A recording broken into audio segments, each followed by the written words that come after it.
author and nutritionist Robert Ferguson. Please welcome Robert Ferguson. All right, y'all, let's hear it for America's Fat Loss Coach, Robert Ferguson!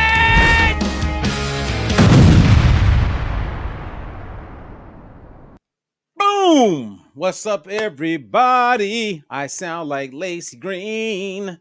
Hey, this is Robert Ferguson. I'm sharing because I care, but today I have a very special friend of mine. She's also a diet-free life coach, which means she's a nutritionist, health and weight loss coach. She's chiming in with me today to have a candid conversation about, we're going to talk about spot reducing, if that's possible. We're going to talk about the role of salt. We're going to talk about the event we have coming up in Darlington, Wisconsin. And then based on any questions that you have, we will make time and talk about it. And Amy's really good at asking me questions based on what she believes a lot of people would want answers to. And at the same time, you know, Amy always brings a ton of information where she can be helping you as well. So without further delay, well, let me invite you to share, okay, before I bring Amy on. Share because you care. I got a few cool updates, too, that I'm going to share with Amy as far as some of my clients. Like I just had a client today who I had a coach call with. She's down 80 pounds, and she did that in the last 8 months. And it really was an email. So she lost 80 pounds, I'm going to say because of an email. And we'll talk about that. And we'll talk about anything that you want to talk about now. As Amy comes on, if you are catching us live, we're doing this Easter weekend. So I know you guys running around. People are like getting food together, you know, even people who don't even believe. They're just taking advantage of the opportunity of family coming together and people just being thankful. You know what I mean? Just thankful. People are coming together for family gatherings, watching games, just doing some really cool things all around food. So if you got questions, post it. If you want to give us a quick shout out, do that. But without further delay, I'm not playing around. What's up, Amy Prine? Hey, Robert. Not much. How about you? You know what? Today in California, it's not raining. The sun is shining. I got my babies. I got my kids. So I'm a happy guy. If I have my kids, I'm a happy guy. But I'll tell you a story. If you remind me, I'll tell you a story because I took my two daughters. One just turned 13, my little Faith. She's 13. And she's the one who does competitive cheer. And my other daughter, my eldest daughter, she's 15 and a half. I think they're pretty gorgeous little girls. They just happen to have these killer little figures on them, if you know what I'm talking about. Beautiful. And the worst part about all of that is being with two teenage girls at Magic Mountain. Every time I would go into the bathroom, or if I had to go pick up food, or if I had to like do anything where I walked away from them, the crows came in. I'm talking about young boys. And I had to run off, I think, about 5 or 6 times. You know, so who knows what I missed. But I'll tell you about that because some really interesting things took place at Magic Mountain, which is our Six Flags, around weight. I saw something for the very first time that, if I remember, I'll bring it up. We can talk about it because many people could 100% relate to this. But for those of you who are catching it, if you want to learn more about Amy, we've provided her website. It's in the description below. Same as you can contact me. And big shout out if you want to do the 8-week challenge. We're in the middle of one right now. You can start at any time. Everything that we're going to talk about, you can go directly to Amy. You can come directly to me. If you're not being coached by Amy or me, we can find you a coach. But if you want a baby step, the 8-week fat loss challenge is a great place to start. So that was enough for me, Robert. That 8-week challenge, is just wonderful. So I've told you that multiple times. I'm really enjoying it. I'm doing it again for the second time, and I'm really, really enjoying it again. So it's worth all of your time that you invest in it. You're doing a great job. So thank you. Well, thank you. So before we talk about some really interesting things as far as can you spot reduce, what role does salt play as far as helping somebody lose weight or gain weight? Are all salts the same as far as like you're salting your food if you're not salting your food? Because there's a lot of people that are not salting their food and they think they're all that they're being all healthy. Well, they're about to find out some interesting things about salt. But before we get into all of that, we have an event coming up in Darlington, Wisconsin. And I am excited to be in this lovely town with these amazing, lovely people. So do us a favor, Amy, if you don't mind, introduce yourself. who you are, what you do in Darlington. I mean, you're a resident there. You're bringing a coach retreat there. We're also putting on a seminar for anyone interested in metabolic health or want to learn how to maximize fat burn. They can all come. Let's just get into it. Okay. So my name is Amy Prine. As you know, I've been with Robert, started as a client. I watched back in the day, it was Food Lovers. And that's when I started with the infomercial. And then you were going to be in Chicago. So I made the trip there, myself and a couple girlfriends. And ever since then, it's been moving forward. So I've been a coach. Now you say your daughter's 15 and a half. I know I was involved in it way before you started having children. So I've been involved with Diet Free Life, Food Lovers for at least 15 years. Being a coach, probably 13 to 14 years that I am guessing for sure. I'm pretty certain on that. At that time, I still own my own hair salon, Cut Above here, right here in Darlington. And then I'm also the director of our fitness center, the Dora Ritter Wellness Center. So I'm working 2 full-time jobs and also the Diet Free Life coach. Yes, we are having a seminar and a coaches training right here in Darlington next weekend. A lot of the coaches will be coming, and I think you too, Robert, you're coming in on Thursday. Is that correct? Yeah, I haven't decided if I'm coming or not, Amy. Oh, okay. Will you let me know? You just let me know because there's plenty of coaches coming, so we can handle it. It would be great to have you here, but if you can't make it, just give me some notice. But yeah, a lot of them are coming in on Thursday, and I'm assuming you are too. And we'll be having the coaches training Friday, Saturday, and Sunday, with the exception of from Saturday 1 to 3 in the afternoon, the seminar that you will be putting on, open to anybody. And like you said, you're going to be talking about many different topics. Any questions, I know that you're going to be more than willing to answer. So yeah, I'm excited for everybody to come and see our town, Darlington, Wisconsin. I'm excited to spend time with the coaches and you and gaining a lot more knowledge. You know what? It's, I would say, well, one, I am going to be flying into Madison, Wisconsin on Wednesday. Oh, okay. Yes, I like to do as much as I can to see what kind of trouble I can get into. So I'll be in Madison, Wisconsin, hanging out with all the crazy, fun people in Madison. A lot of college, a college town. My goal was to connect with Governor Tommy Thompson. I don't think that's going to happen. So my ticket was already booked. So if it happens, it happens. If not, and if anybody wants to, like, hey, if you're in Madison, you want to go to dinner, hang out. Right now, I have absolutely no plans, but I will be there. Then on Thursday, I will wait on a few coaches that are coming in, and then they're going to drive up with me, whoever I can pick up. I think Susie is one of the coaches. She's coming in from California. So, and then whoever else I can give a ride to, then we're going to drive up to Darlington. I want to get to Darlington hopefully around 6:30 p.m. at the latest. So maybe we can meet and have dinner and just get ready for Friday. Sure. Friday's festivities. So sure. Yeah. So that'll be fun. So yes, we are putting on an event, and then we'll do a seminar for anyone. You don't have to be a coach. You can just live in Darlington, live in the area. I know there's a few people driving in from different parts of Wisconsin that are going to come to the seminar. And I'm excited to share some really cool updated information, as well as, like, the coaches that are coming in are very serious. Obviously, you wouldn't be flying in and traveling to come. Exactly. And you and I take this very seriously. Very seriously. There's a lot of people that say they do, but they won't be there. Trust me. The people who will be there that are coaches, and this is no dig on anybody that's a coach, but trust me, there's so much to learn. There's so much opportunity for growth, and people who are looking at that will be there.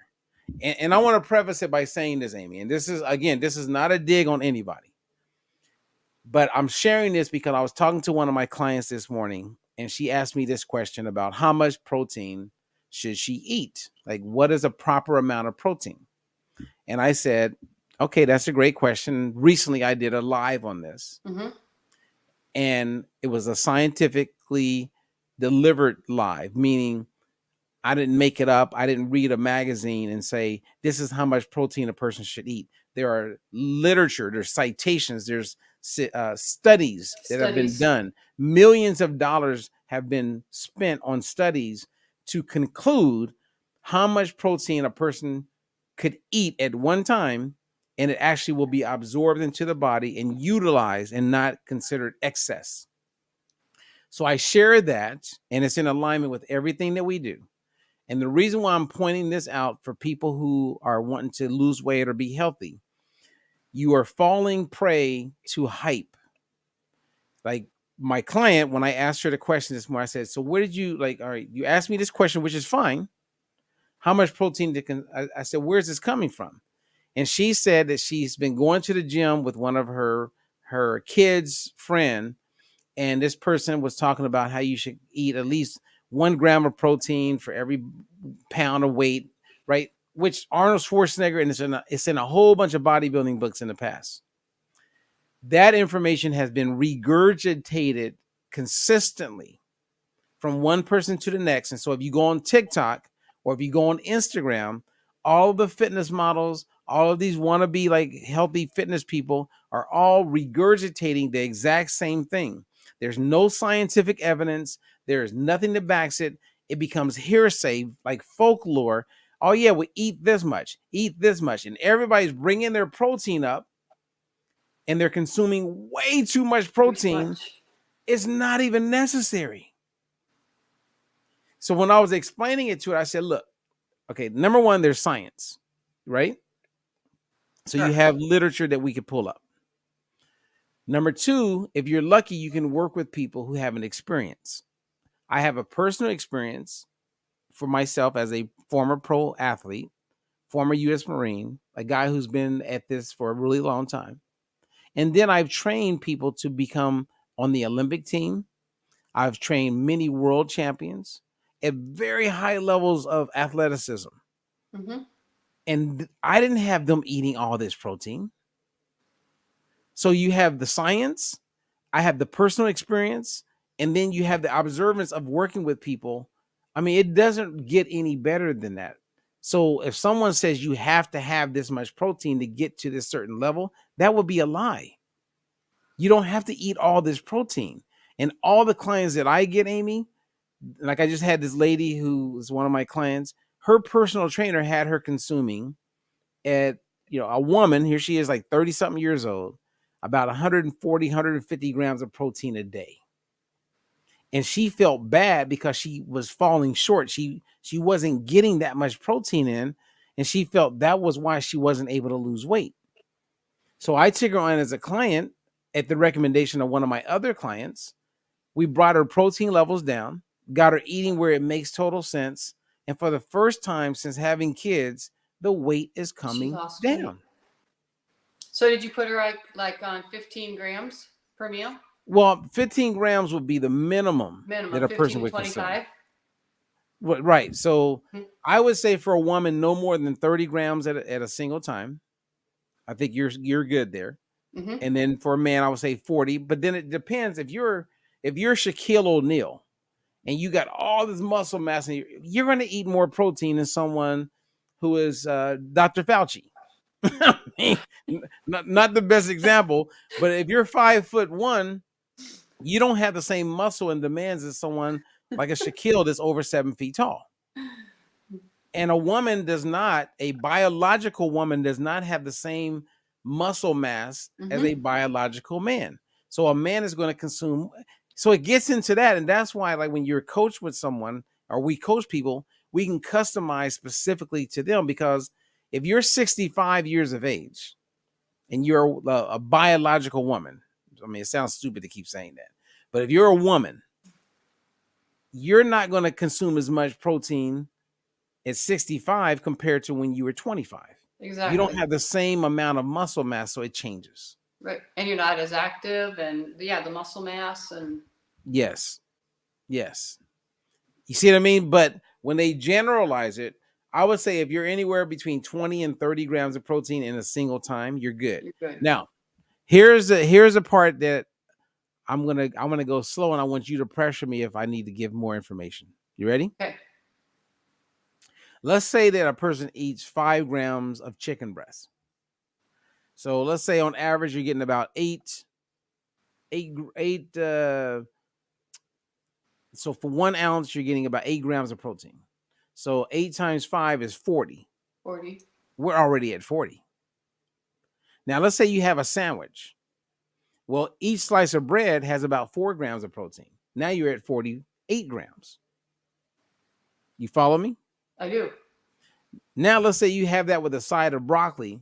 That's 5 grams of protein. There's more protein. Now you're at 53 grams of protein. And the science says you're only going to absorb, the bioavailability is about 30 grams max for the average woman that you can absorb. And so whatever is extra gets excreted through urine, fecal matter, or gets stored as fat.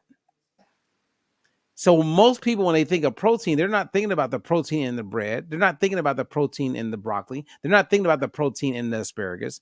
And that's why I have concerns with people who have fitness related backgrounds, like fitness, people who walk on a stage, fitness models, fitness physique models, Olympic models, bodybuilder type people, because they only think, not all, but a hell of a lot of the majority of them, they only think of meat, fish.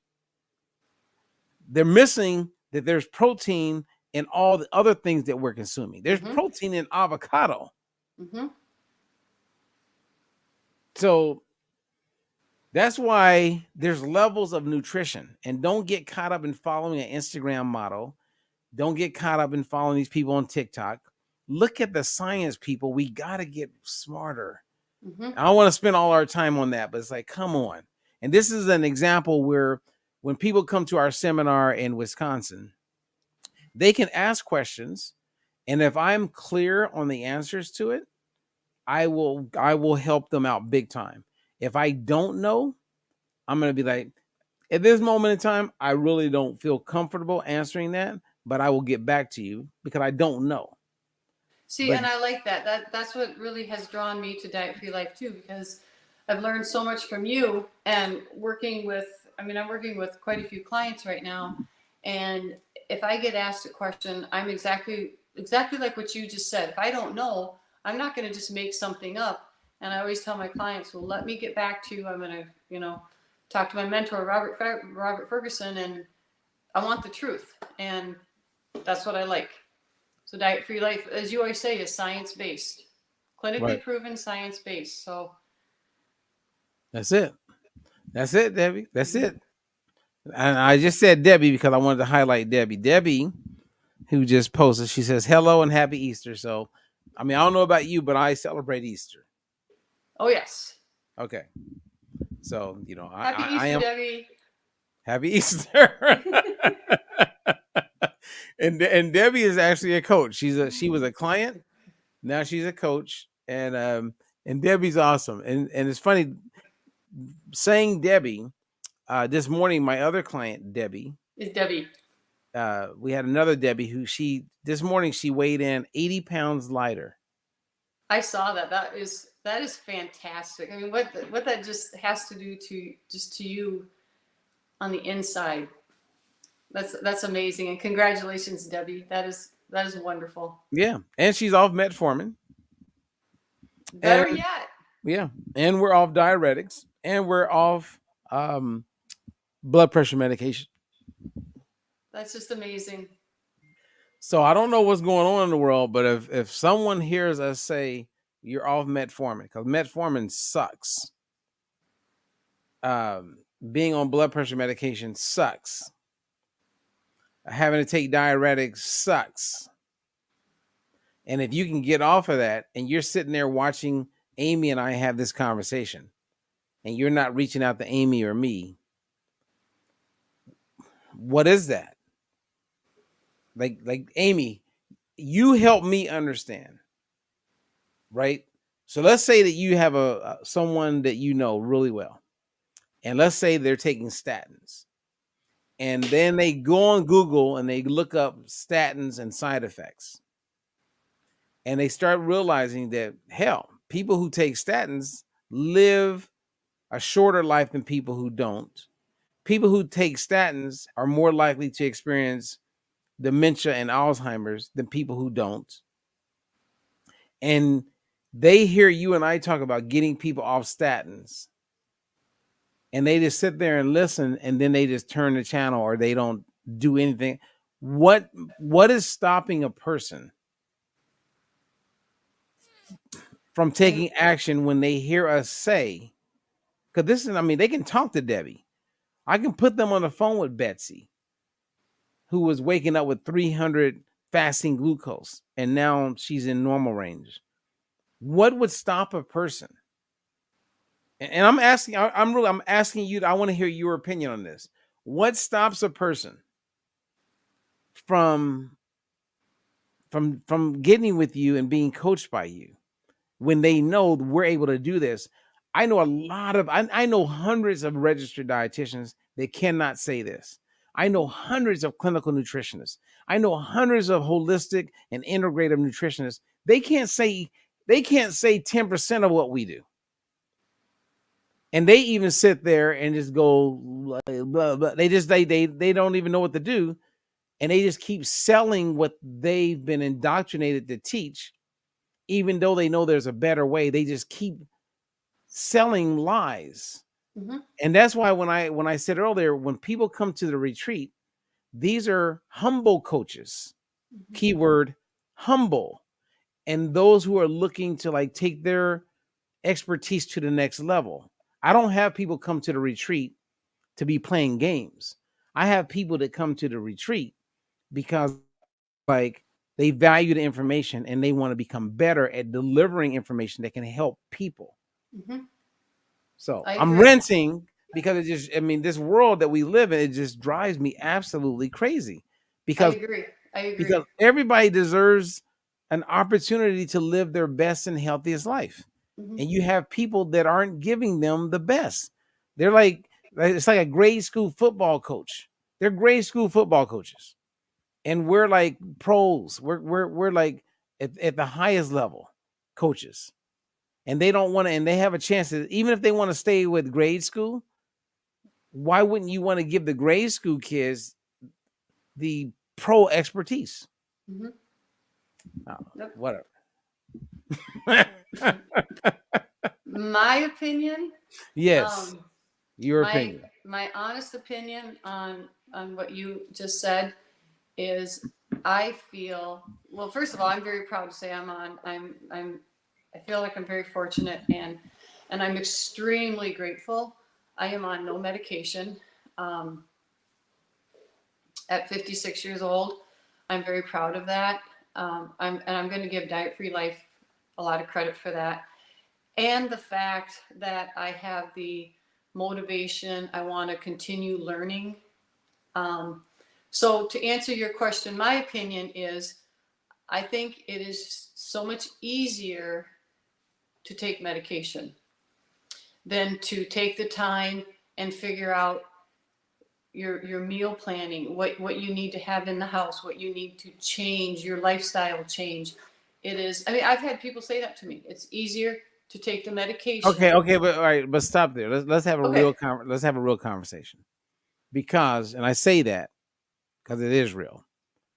When people say that, they're saying that based on their past experiences. They're not saying that based on what they will experience, right?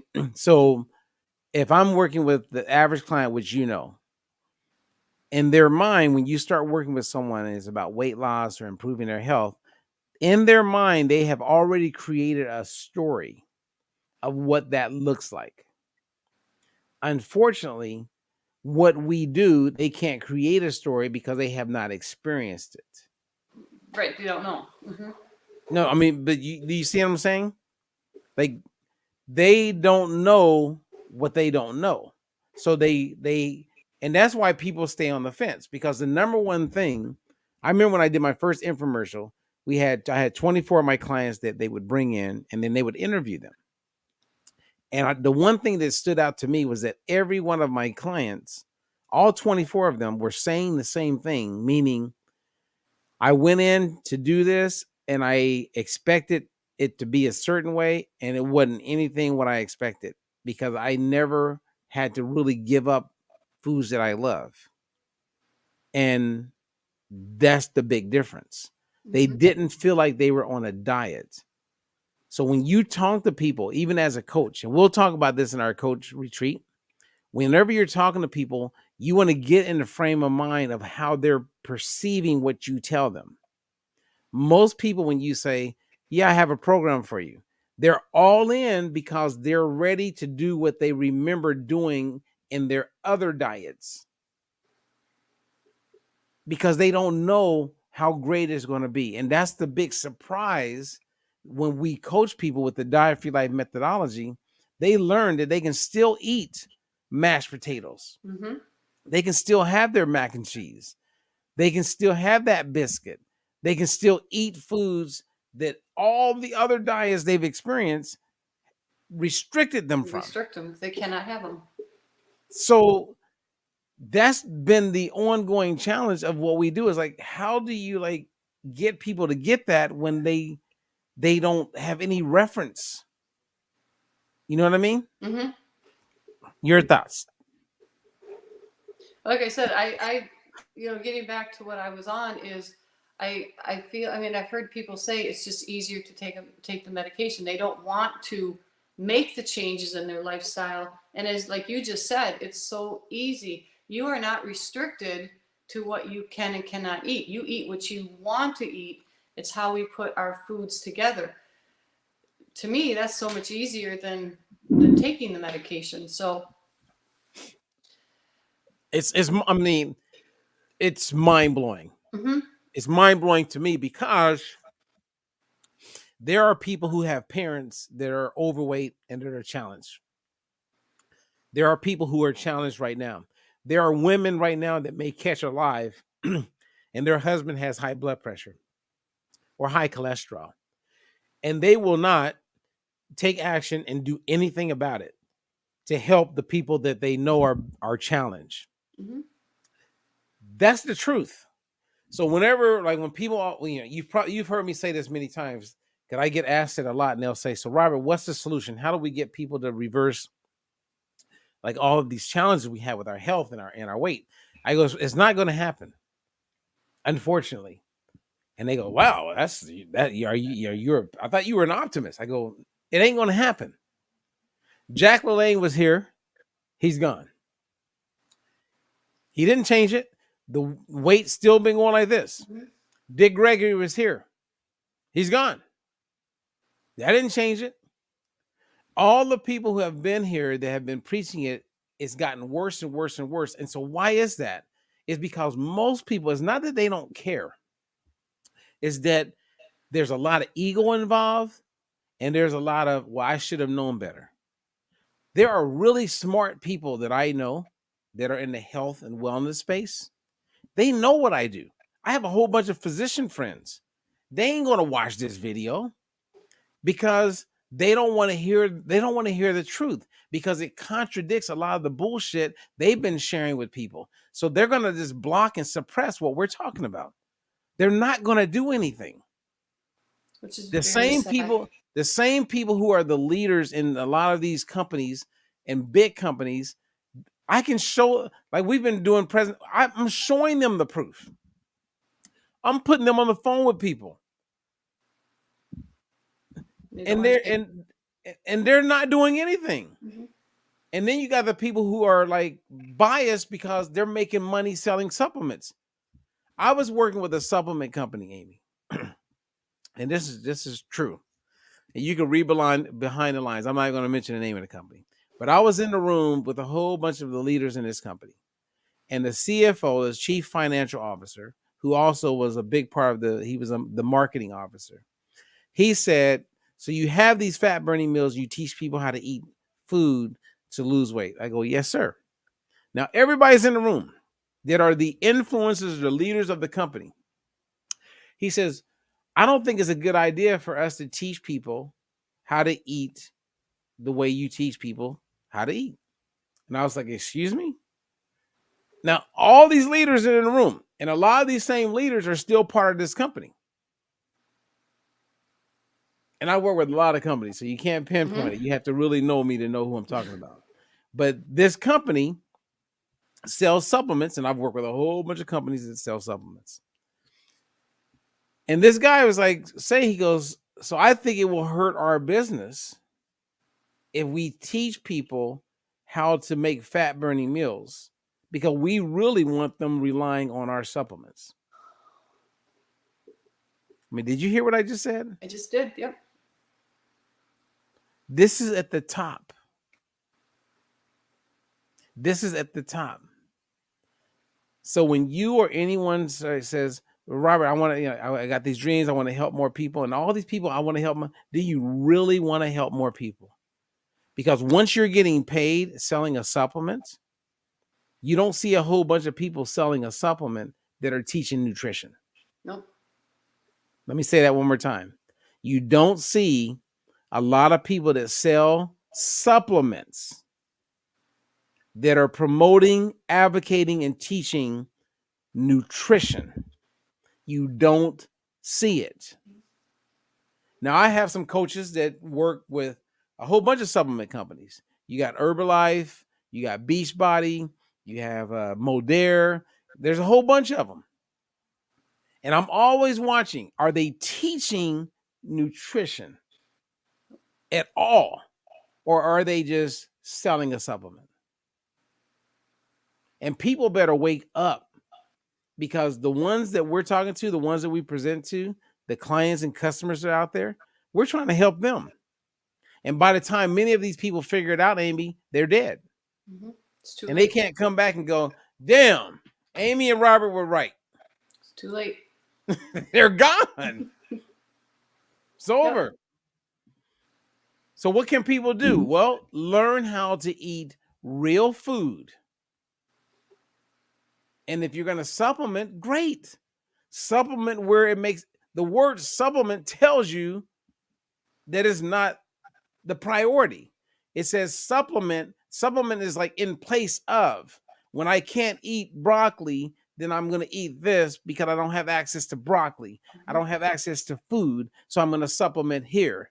Or maybe the food is not giving me certain things that I need. Maybe I need more of certain ingredients, so I'm going to supplement. Mm-hmm. Anyway, I mean, you got to pull me back when I start getting on the rant.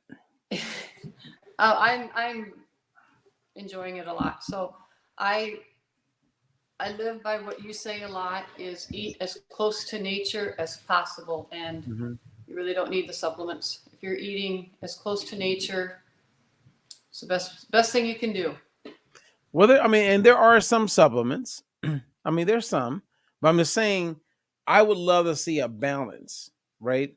So it's one of those things where you just see people that over push supplements, and we get it. They're making money.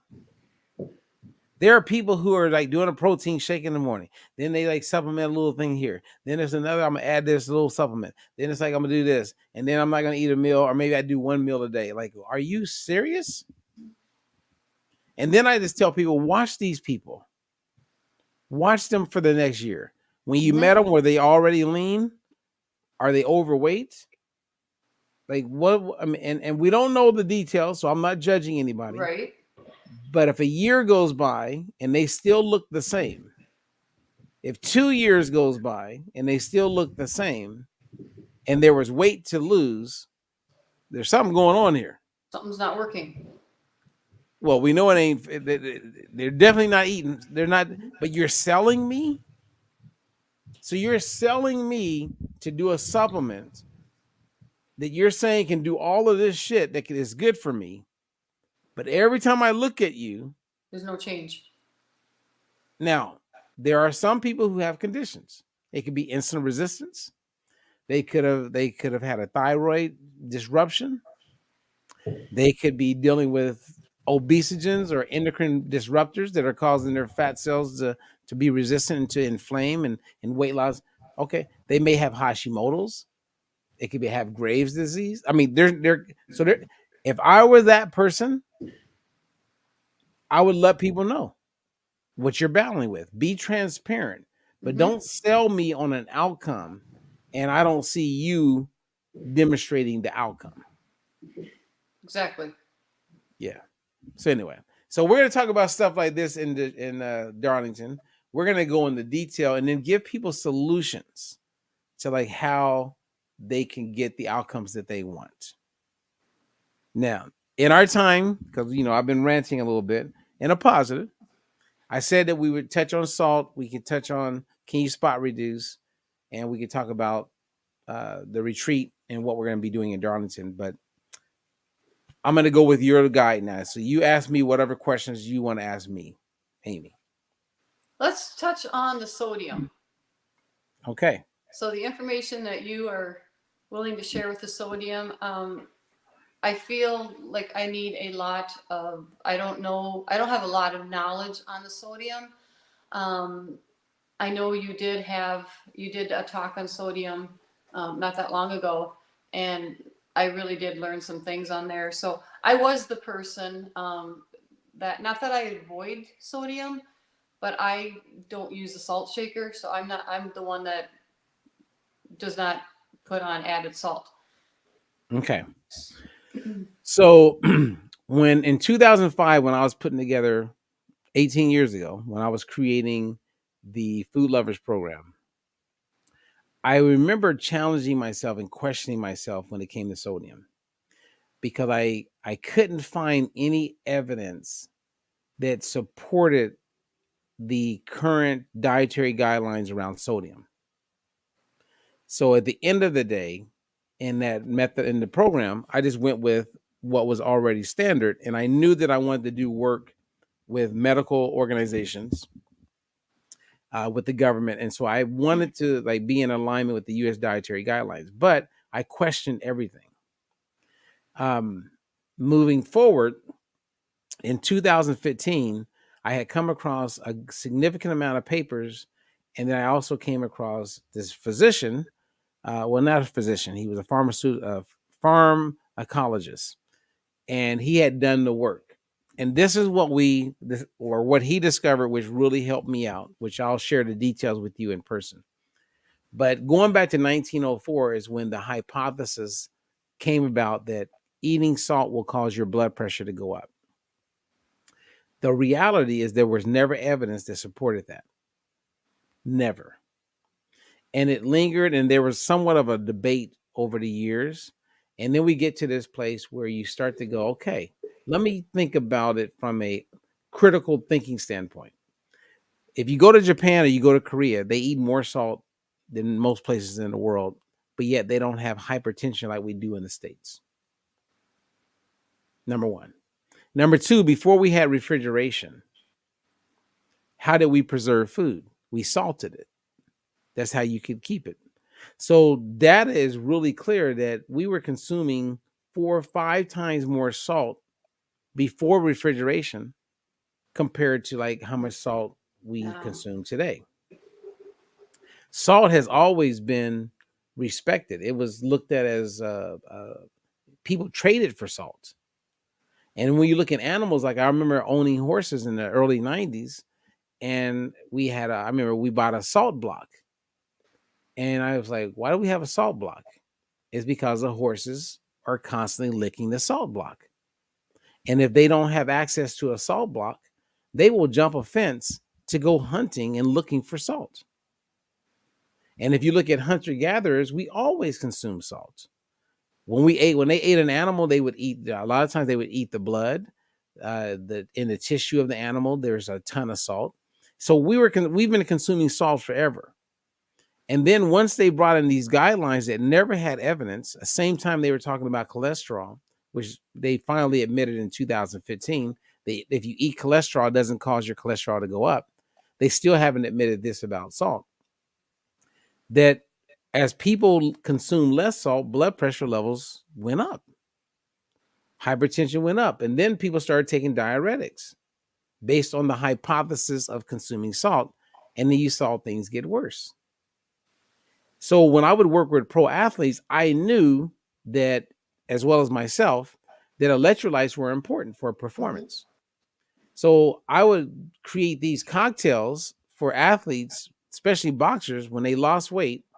I would have them drink certain things to speed up the recovery of electrolytes, which could take anywhere from, let's say, 4 or 5 hours to to 3 days. And the older a person is, you start to see like a slower absorption. And many pro boxers would go into a fight after making a certain weight and then didn't have the energy to perform and lost their titles. And I was the guy that was helping people avoid that. So I've always been aware of salt. And I know that if you go and do a workout, you're going to lose a half teaspoon to a teaspoon of salt just in one hour workout. And I know that if you are limited on salt, you have these other hormones in your body on your adrenal glands that will cause you to retain not just salt, but water, and put you in a position where you don't feel your best. And then that could drive your blood pressure up. And so knowing that, I started experimenting. And everyone that I experimented with, I got them the right salts. And here's the deal with salt. If you're doing Morton's like salt that's fortified with iodines, you're not getting the iodine. And if you think about iodine is 100%, or the lack of iodine is 100% part of the causation for a lot of thyroid problems. And look at all the women, okay, all the women that are having like thyroid problems. And once you start getting medicated for your thyroid, that's for the rest of your life. And a lot of it is because you were not getting an adequate amount of iodine. Where do you get iodine? Well, you don't want it fortified. You want it natural. So if you had real salt, like, the ones that I recommend, then iodine is naturally part of it. And you're getting all these other minerals that go along with the sodium chloride, which is salt. And so when I started having my clients consume more salt that had high blood pressure, their blood pressure started coming down. The insulin resistance started to improve, and they became more insulin sensitive.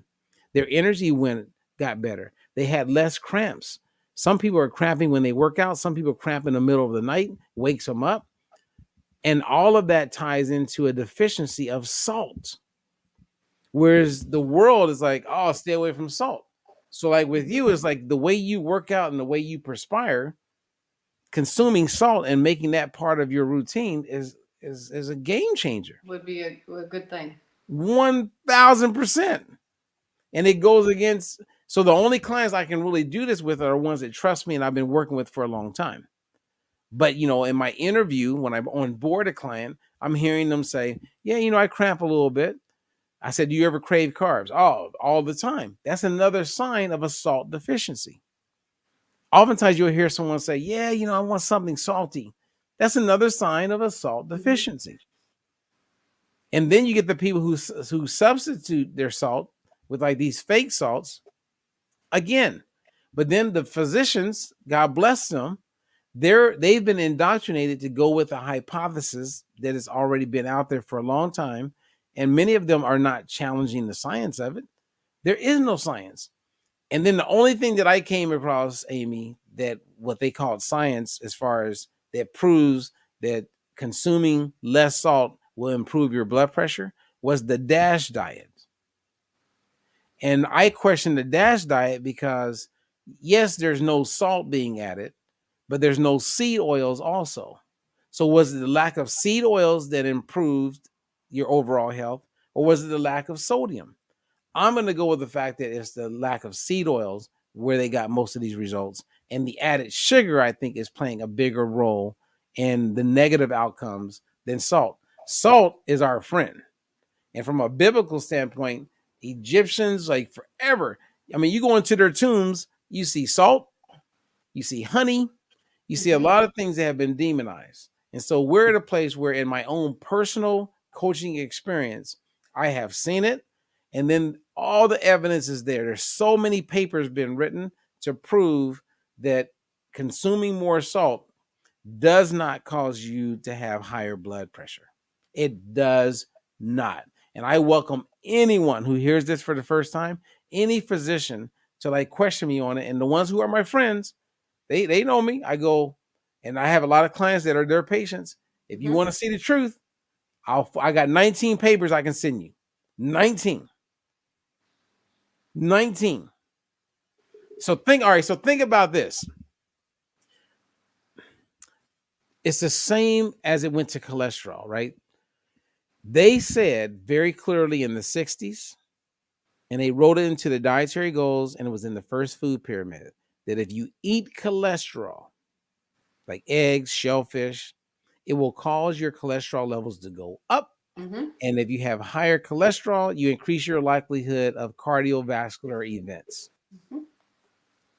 In 2015, the American Heart Association, who were the driver of all of that, and the government acknowledged that eating cholesterol does not cause your cholesterol to go up. They did not tell you about it. They did not do a press release. They did not go out and and educate everybody. All they did was remove the fact that eating cholesterol causes problems. They removed it from the brochures, and they removed it from the website. Mm-hmm. And there are many doctors right now. There's a lot of people right now that are still thinking, if you want to bring your cholesterol down, quit eating egg yolks. If you want to bring your cholesterol down, stop eating shellfish, Mm-hmm. because they are not up to date. Mm-hmm. That's a fact. Yep. A sad So, fact. so if someone was hearing this for the first time, I would be like, that's why you want to come to our event. And that's why you want to work with one of our coaches. Mm-hmm. That's the truth. It You is the can't, truth. I mean, it's like gravity. If I hold up my phone, so what's gonna happen if I let go of this phone? It's gonna What's fall. gonna happen, Amy? It's gonna drop. It's gonna fall. It's gonna drop. That's a fact. Yep. So what we're saying about cholesterol is a fact. Mm-hmm. What we're talking about when it comes to like this sodium, it's a fact. It's a fact. Unless your kidneys are so far gone. Okay, would be the exception. Kidneys aren't functioning properly. Okay, now it can make sense. Some people genetically are just set up to where excess amounts, if we call it excess of sodium, can become more of a hindrance. So they would do better to restrict, because their kidneys are so far off. They're not in a healthy place. Maybe they have renal failure, and that makes sense. So it's always ideal to go to your physician and say, hey, get there, share with them. But a lot of them just don't get it. And that's where with my clients, and I would encourage you to do the same, I'm willing to get on the phone with their physician, their endocrinologist. I'm willing to forward them papers and citations so they can look it up for themselves, so they can do no harm. That's what it says. They promise in their oath, do no harm. Okay, Do no harm. do no harm.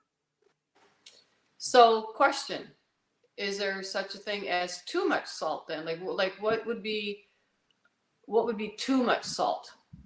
Too much sodium. I believe that there is a chance for too much sodium. I believe it would be very difficult to do that. Okay. Like, I think if you like salt your food, eat it, salt, walk around, then you would probably do too much salt. We are deficient in our sodium intake. We are deficient. Mm-hmm.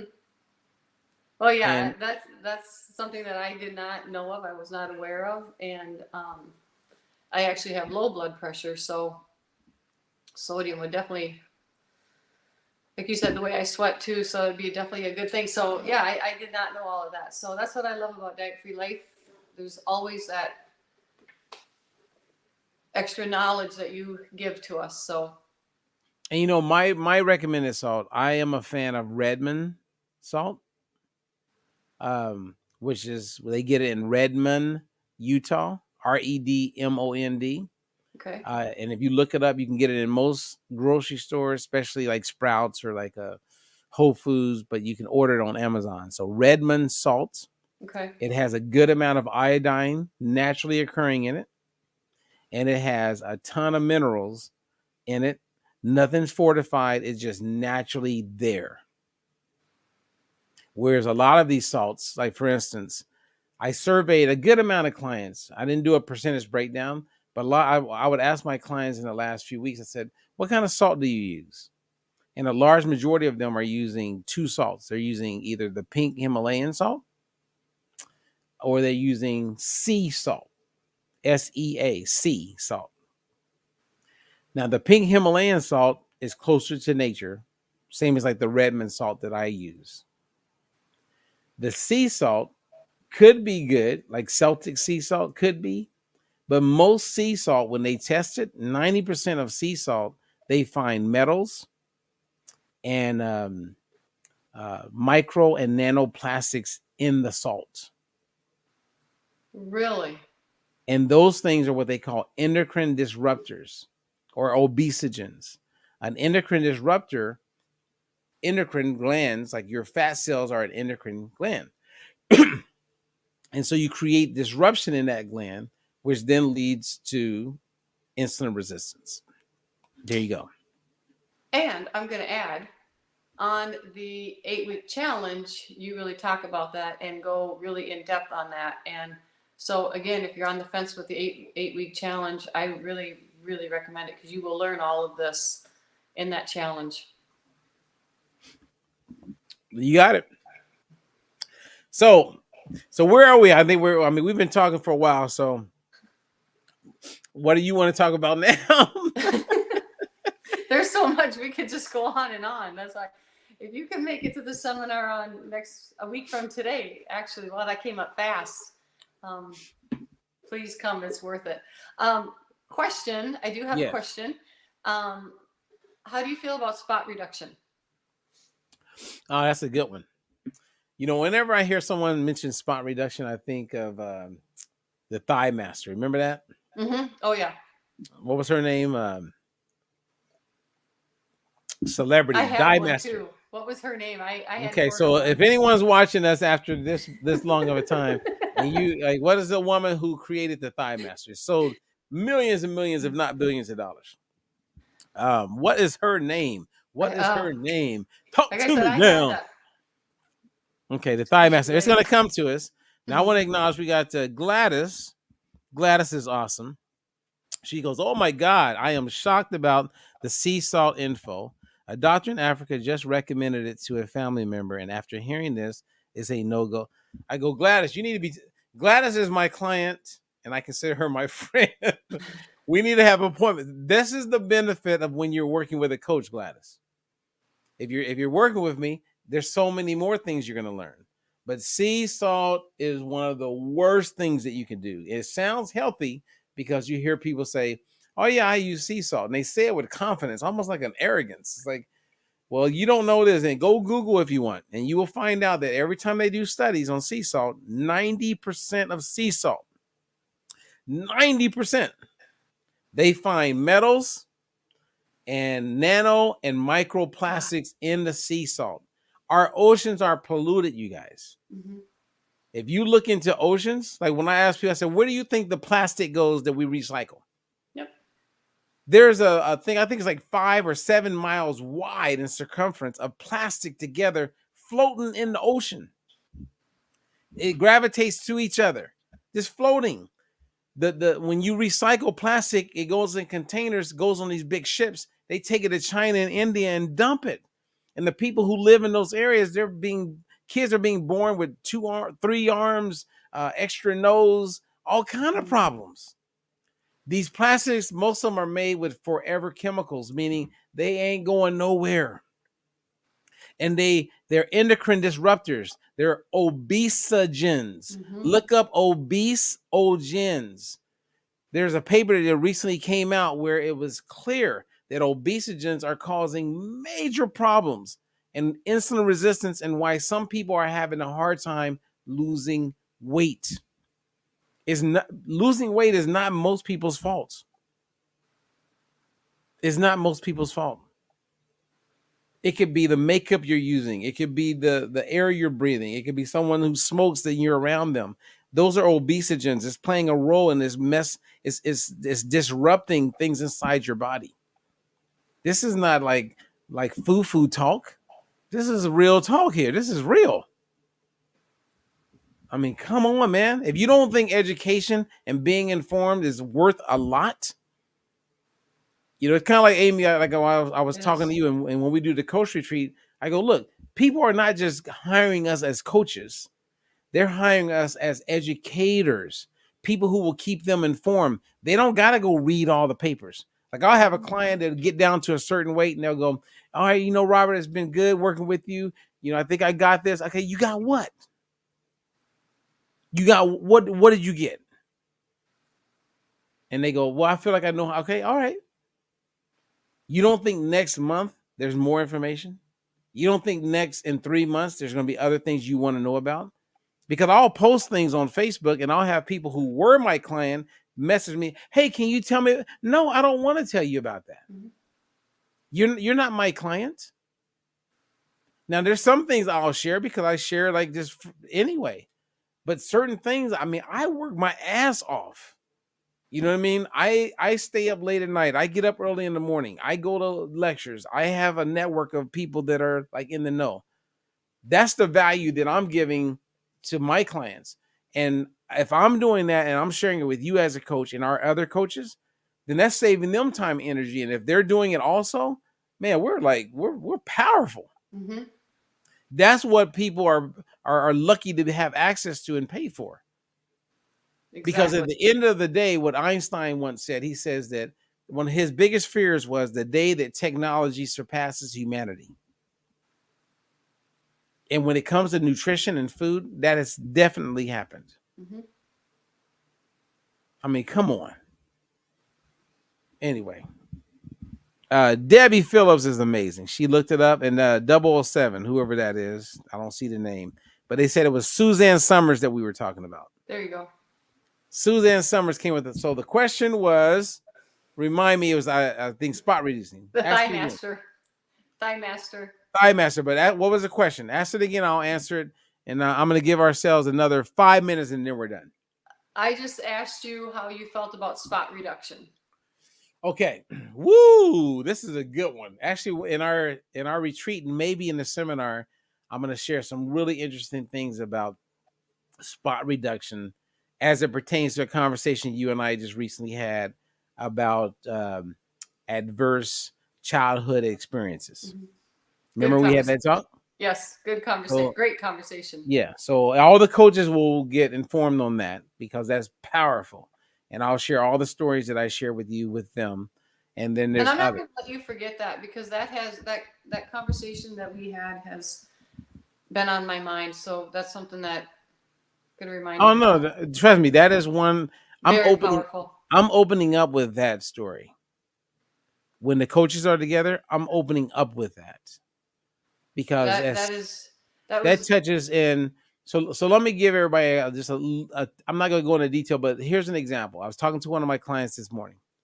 I said, I had a client who she was down about 20 pounds.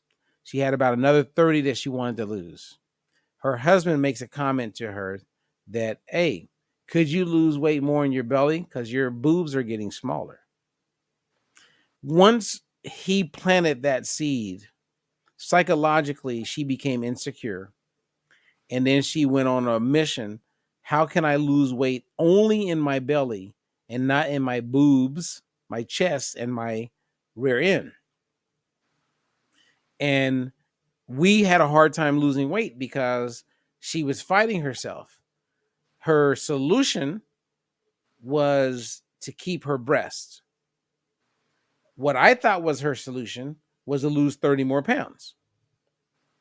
Now, some of you out there going, I don't give a shit what he thinks. That's because that's where your relationship is. But some people's relationship, the self-esteem of their relationship is based on the relationship. And so it was more important to her to keep her breast than to lose 30 pounds. And this is when you start getting into the psychology of things. And so the solution for a lot of people is just to go get a breast augmentation or to go get a butt implant. And then they can lose all the weight they want because he still gets what he wants. But as you notice, I'm saying I never said it's about her because she's not doing it for her. She's doing it for him. And we all know that when you do something for someone else, the outcome is not always ideal. Exactly. So in saying that, we'll have fun in our coach training when we dive into all of that, which goes back to what you and I were talking about. If you remember, I said at the end of that story I shared with you, it was about the lady had what she thought was a problem, and then what she thought was a solution was different than the clinic. What they saw as a problem and a solution, it was flip-flops. And so as a coach, we're able to tap into like where that person really is, how they perceive a solution, the same as a problem, and help them like build a better narrative in their head around it so that they can be successful and have a win-win. Now, when it comes to spot reducing, you cannot spot reduce. It is not possible unless you go get liposuction or something like that. And then that sets you up for other problems. Mm-hmm. So if a person wanted to drop their midsection, I would say, of course, nutrition is always going to be very important. But the best way to drop body fat, as far as hit any area on your body, is you must hit the weights really hard. And you must work every muscle in your body. And then accept the reality that you're different than other people. Like what I've learned over the years is that most people, where they gain weight first is where they lose the fat last. And that's not something that most people want to hear. So if you gain weight first in your face, that's probably where you're going to lose it last. If you gain weight first in your belly, that's probably where you're going to lose it last. Is this making sense? I've never heard that before. Yeah, that's the reality. So where you gain it first, you tend to lose it last. So the fat will come off in other areas before it comes off of the area that we want to really get rid of it. Sorry.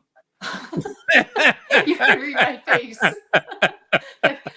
I don't want that reality. That's it's an unwanted reality, but it is a reality. It's an ugly reality. All right. Did we answer everything? Anybody got any questions? Any questions that you want me to answer, Amy, before we say goodbye? Anything No, I think specific? We've covered everything that I had on my mind. I'm just hoping people will take advantage of you being here in Darlington, Wisconsin. 1 to 3 up at the Darlington Inn on Saturday. So, that night too, I've shared too that we're going to be doing karaoke on Saturday night out at the Darlington Country Club. Let me be the one. Who's going to open it? You or Trudy? Trudy, I think, should open it personally. So Trudy, you're opening. Trudy is a super woman. I'm so happy she's gonna be there. I am too. I love Trudy. Trudy is smart. She's an awesome human being. She is. I think the world of her, and I'm excited she's gonna be there. And then you met Bonnie through our message. That's her. That's one of her best friends. Yes. Yeah. And so Bonnie's bringing a friend. They're coming up. We're gonna have a really good time. It's gonna be a great time. It's gonna be a wonderful time. Now, as we were talking about the situation, the psychological situation, right? The psychology of weight loss when it comes to men making comments about a woman. Gladys just posted a question. She says, what happens if he, I'm going to say the husband or the boyfriend, makes a negative comment about implants? Never do something for someone else other than you first when it comes to your own physical appearance. Mm-hmm. I'm with Gladys on that. It is easier said than done for a lot of people. And there are men who will complain. You'll come up with a solution. Let's say the woman goes and gets breast implants. And then he'll complain then. That right there tells you that you got to do it for yourself. But in the psychology that we're going to talk about, at the end of the day, we all must get to a place where we learn to love ourselves. And that's where the work is. Like, there's so many things I want to share right now, but I'll share later to help people get this. And as a coach, we must become really good at the psychology of weight loss if we want to be really good at helping people lose the weight and upgrade all parts of their self-concept. And all of the self-concepts of who you are, right? You have a self-concept as a mom, a self-concept as a friend, as a daughter, as a cousin. You have a self-concept, meaning how do you see yourself as a mom? How do you see yourself as a wife? How do you see yourself as a teacher, as a personal trainer, as a nutritionist, as a human being? Like, You have all of these self-concepts, and all of them come together to create your self-esteem. And if we don't upgrade our self-concept, which is not happening in this world we live in the areas that could benefit from being upgraded, that's where we fall short, you guys. Mm-hmm. That's where we fall short. So that being said, that's why people get a coach. I can't tell you how many times the life coaching or the psychology of the coaching, I've been able to help someone get to where they want to be, because there's a lot of ways to lose weight and to feel better. Everybody can learn how to eat. So you know how to eat. I know how to eat. Everybody can learn how to work out. Think about all the people, and all of you who catch this, taking pictures of yourself. Look at me, look at me. Like, what the hell is that about? Now, I'm not saying not to do it, but if you're putting all of your energy, so much energy into showing pictures of yourself, is that a sign that a person is really strong from a self-esteem standpoint? Now, maybe you've been overweight for a long time. Okay, I'll be back. Can you hear me, Amy? Yes.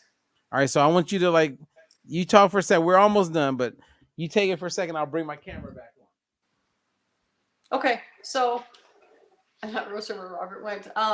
So again, I'm going to stress the seminar. If you guys can really, truly come, Robert is a fantastic speaker. He's a wonderful motivator. And as you just heard, he is full of information. So take advantage of it. All of you local people here, just take advantage of Robert's knowledge. Ask questions when he's here, because he's going to have time. He's going to allow some time for questions. So I've been telling my clients, start writing down questions so you have them ready, because when you get there and we're on the spot, if you're like me, I can't think of questions just off the top of my head. So I write things down. So be prepared and just be ready to pick Robert's brain. I know he's bringing so much information. Robert also touched on earlier about coaches coming and coaches. And I'm here, Amy. I'm here. Okay. I'm just going to finish what I'm saying and give it back to you. So I also want to say,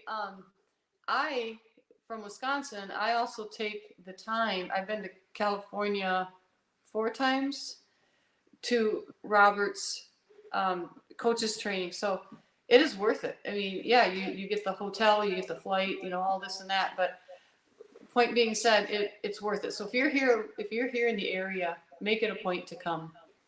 So back to you, Robert. No, it's all good. I was just, what happens? I mean, we've gone over an hour, Amy. Really? That went fast. Yeah, a full hour. And thank you for making time to do this. And it's been good. It's, I don't know about you, but as we're taping this, tomorrow is Easter. So do you guys celebrate Easter? Yes. And what are you going to do to celebrate it? Yes. Well, today I'm going to prepare the meal. So my whole family is going to be together. So they're coming here and spending a lot of family time together. And what are you thankful for? Lots of things. My family and my health. That's I'm awesome. very, very thankful for family and health. I have probably 20% of the friends I talk to on a regular basis. My close friends are Jewish. And then I have about maybe 10, 15% that are Muslim. So I have quite a few. And then I have a few friends that are atheists, right? So let's say that 40% of my friends are atheists, Muslim, Jewish. So they don't believe that Christ is the Messiah. And I do. Mm-hmm. And I'm good with that. But what I always share with them is I go, look, Jesus Christ, to me, is the master teacher. Mm-hmm. And regardless of a person's religious beliefs, if you can just give yourself a chance to read his word, hear his philosophies, it'd be very difficult for you not to think he is amazing. Because, in my opinion, like I tell my kids, and they don't spend a lot of church, nowhere near the amount of time I wanted them to spend in church that I ended up spending in church. But I'm very proud that my kids love God and they acknowledge Jesus. And we were able to do that without the amount of time I spent going to, I mean, when we went to church, it was like we went to church. Us too. And yeah. And so my kids for Easter, I said, so what do you guys want to do? Now, keep in mind, they're 15 and a half and 13. They're on TikTok and they got way more things throwing them off. And my kids are like, Daddy, can we watch the 10 Commandments? Because I would always put it on and I would always watch it, right, when they were growing up and they were tiny. And my eldest daughter, who's 15 and a half, she saw it as a love story. If you look at Charleston Heston. I get, and my point is this, and they've watched me watch The Passion of Christ, and they would always like leave the room because, I mean, that's a deep movie. You know what I mean? It's like, but the take home is we talk about things like, I say, hey, look, Jesus was the type, and I would say it like this, not being disrespectful, but Jesus was the type of dude that would say, you hit me on this side, okay, go ahead and get on that side too. Jesus was the kind of guy that went to Judas and says, I know what you're going to do. It's okay. He was the type of dude that went to Peter and said, hey, you're going to deny me 3 times, but I love you. And in my life personally, and I'm sure you could probably say the same and other people can say the same, you meet people, you meet friends, and they will let you down and they will cross you. And they will only see the negative sometimes in you. And then sometimes they'll see the beautiful parts of you. But human beings, man, we are some interesting creatures. Mm-hmm. And if you bring it back, no matter what, right? So let's say that I let you down. And I've let people down. And people have definitely let me down. But I'm not holding that against anybody. Because I don't know all the details of what put them in a position where they ended up letting me down. And I understand that sometimes I've been in situations where I'm counting on certain people to come through for me. And if they don't come through for me, then I end up falling short for somebody else. And I would hope that people would be like forgiving. But people are there's so much stress and craziness going on in this world we live in that people are having a hard time finding love in themselves. And so my encouragement for all of us, and what I'm encouraging myself to do, is find the love in you, and just really focus on love, because that's what I've noticed with my Jewish friends, my Muslim friends, my atheist friends, my Christian friends, that we can all come together on that whole level of love. And that's the part that I think is the coolest, right? Like I can get, if I tap into love, and I'm not saying I'm perfect at all, trust me, but when I'm able to tap into love, I'm able to be creative in every situation. When I have a hard time tapping into love, then I'm trying to control shit that's out of my control. And then that tells me find love, which is tapping into my creator. And when it comes to losing weight or eating better and all of those things, it works the exact same thing, because remember I mentioned all of our self-concepts come together to create our self-esteem. Our self-esteem at the end of the day is how much we love ourselves. Mm-hmm. Love. And if we can find love, man, you won't eat certain things. You'll eat more of other things. You'll find time to love yourself and go put in that workout in the morning. That's what I've learned. And that's what I'm thankful for. And that's what I'm reminded of when it comes to Easter. And it also is my last point is, if Jesus could go through what he went through for everybody, in the world of weight loss, we call that other-centered. There's a lot of moms who will hear what I'm saying right now. And this is what I would tell those moms. If you want to give the best of who you are to your kids, your husband, your lover, your friends, your family, do for you what no one else but you can do for you. And then you're able to give the best of who you are to those that you really care about. So when I want to work out, my last point, and I would love to hear your thoughts on it.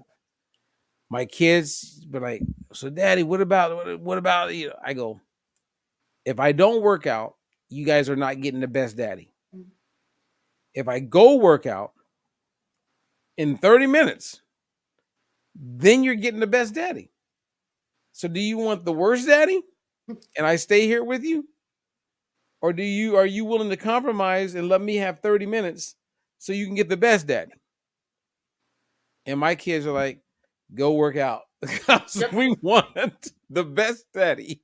I get told to go work out too. Go work out. There you go. Yep.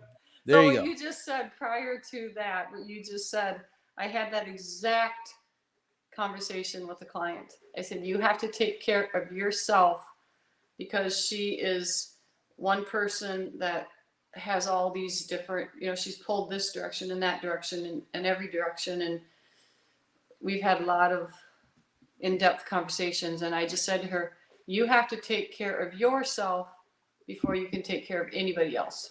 You got to take care of yourself. So, And that's hard. That's a very hard lesson for us to learn. it is. It's easier said than done, but guys, women, whoever's listening, when you do that, it's hard at first.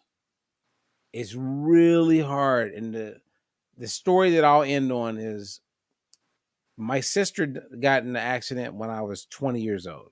She got hit by a train. And she ended up being in a coma for almost 5 years, which you know about. And I remember going dark a little bit for a period of time. And I was a guy that always smiled, always laughed loud. And I was that guy. Like when I played football in high school, I was the fun guy. When I was doing videos at 16, 17, 18, you look at those videos, I'm always laughing and I'm always dancing. I'm a performer. And then I went into the Marine Corps and the smiles kind of went away. And then when that happened to my sister, it really went away in a bad way. And so later on, I ended up going to this class. There was like an on-camera class and it was like a voice class because I had this thing in me where I wanted to entertain. I had a moment where I thought I was going to do more in the acting world. So I'm in this class for the first time, and we had to read these like commercials. So you go into this booth, and there's like probably, I don't know, 10 or 11, 12 people in the class with me. I don't know them. They don't know me. Everybody's there for themselves. And so you go in and you would read the script, and then you come out, and the guy who ran the class would then play the tape, and we would listen to each person's 30-second commercial, and then he would comment on it. So mine comes up, and I read the commercial. He goes, hold up. Now that's boring as shit. He goes, that is boring. Who is that? And I'm like, I raise my hand. He goes, here, play it again. So we all listen to it again. And again, he goes, man, that's horrible. And I'm in this class, right? And I'm single. There's a lot of cute girls in the class. I'm like, this guy is throwing me under the bus. So after we were done listening to everyone, he looks at me and he goes, hey, when we're done tonight, I'll stick around for a little bit. I want to talk to you. So we go on a break, and some people went out and they smoked cigarettes, and I went out like, I'm getting the fuck out of it. I mean, sorry, you guys, I'm getting out of here because I just got embarrassed. I feel like shit. This guy made me feel like shit. This is horrible. So I go out, and then this guy says, hey, because I'm trying to sneak away. You know what I mean? And then this girl comes, and then we start talking. I go, yeah, man, guy. Well, I mean, what's this guy? Then it was like everybody had to go back in. So I didn't sneak away. So I ended up staying the whole night. And at the end of the night, he goes, I stayed. He says, this is what I want you to do between now and next week when you come back, because we met once a week. And I had a martial arts school at the time. And he says, what I want you to do, I want you to smile all day long. Everybody you talk to, I want you to smile. When you teach your martial art class, I want you to smile. And he says, you're going to notice there's like 80 muscles in the face, and you're going to feel a difference. because you're not using those muscles. And I was like, and that night I drove home because it was like an hour and a half drive just to go to the class. I drove home that night. I remember I couldn't really sleep. And then the next day I started to do it. And it felt so uncomfortable, Amy. It felt so uncomfortable. And by the time I went back, it started to feel more comfortable. And he brought back my smile. He saw that I was damaged. I was beat up. I was in a dark spot. I was in a very dark place. Mm-hmm. And that exercise brought back my joy. And it really changed my life for the better.